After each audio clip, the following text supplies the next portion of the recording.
আজিৰ সভাতে মই আপোনালোকৰ ওচৰত ঘোষণা কৰিব খুজিছো। শ্ৰদ্ধাৰ ৰাইজ, আজি মানুহে ক'ব খোজে, এছাম মানুহে ওলাব খোজে যে বিটিআৰৰ ক্ষমতা কৰ্তন কৰা হৈছে।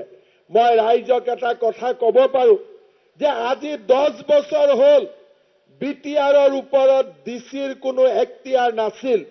প্ৰথমবাৰৰ বাবে আমাৰ চৰকাৰে ইমান সাহসী সিদ্ধান্ত গ্ৰহণ কৰিলে যে জিলা উপায়ুক্তসকলকো আমি বিটিআৰৰ তলত দিবৰ বাবে আমি সিদ্ধান্ত গ্ৰহণ কৰিলো, যি সিদ্ধান্ত আগত কেতিয়াও কোনেও ল'ব পৰা নাছিল। মোক কিছুমানে কয় যে ডিচিক কিয় ক্ষমতা দিয়া হৈছে। আমি ডিচিক ক্ষমতা দিয়া নাই, ডিচিক আমি প্ৰমোদ বড়োৰ আণ্ডাৰলৈহে পঠাইছো। আমাৰ হাতত থকা বস্তুটো আমি প্ৰমোদ বড়োৰ হাতলৈকে দিছো। অৰ্থাৎ প্ৰমোদ বড়োৰ ক্ষমতা যদি আগতে 70 আছিল, তাক এতিয়া আমি 100 কৰিছো, যাতে ডিচিয়ে হওক সকলো অফিচাৰ বিটিআৰ কৰ্তৃপক্ষৰ লগত লগ লাগি যাতে তেওঁলোকে কাম কৰিব পাৰে।